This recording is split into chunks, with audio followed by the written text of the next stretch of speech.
How did the Dutch organize free education? Freedom of education is so important in the Netherlands that it is a constitutional right. Article 23 says that anyone has the right to set up a school based on religious or other values and can get public funding for that school, as long as the school meets certain legal criteria. This constitutional right is an important source of religious education and diversity in the Netherlands. What's the historical context of this constitutional right? Traditionally, Dutch society was divided through voluntary segregation into four pillars: Catholic, Protestant, Socialist, and Liberal. Note, the term liberal has a very different connotation in Dutch politics than in America, focused on economic freedom. These four pillars form the framework for coexisting in separate social groups that determined which political party you voted for, which news sources you would read or watch, and which school you would attend. So public schools for non-religious pillars and denominational schools for religious pillars. Interaction between the pillars was strongly discouraged. If you went to a Catholic school, you would read and watch Catholic media and later vote for the Catholic Party. You would not marry someone from a different pillar.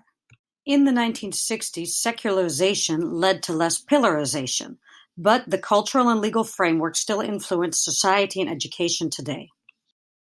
One effect is more choice. Pillars no longer determine what school you go to, so new educational opportunities arise, like bilingual or Montessori schools. Teachers in certain schools do need extra degrees or certifications to teach in certain types of schools. But this also leads to school shopping. To attract students, schools feel pressured to sell themselves with these special profiles in education, which leads to complaints that primary and secondary schools are commercializing themselves. Diversity is the most important result of Article 23, since it also enables Islamic, Hindu, international, and other groups to apply for educational funding. The downside of this is that it continues the social tradition of voluntary segregation, which hampers integration into Dutch society. Three important models for education and religion are this Dutch pluralist model, where the government actively encourages different religions to flourish, which differs from separation of church and state, as seen in the US and France, where religion is a private matter. Both are different approaches for religious freedom, as opposed to the theocratic model where the government determines a state religion that is also taught in all schools. Which model do you think is best? Leave your opinion in the comments.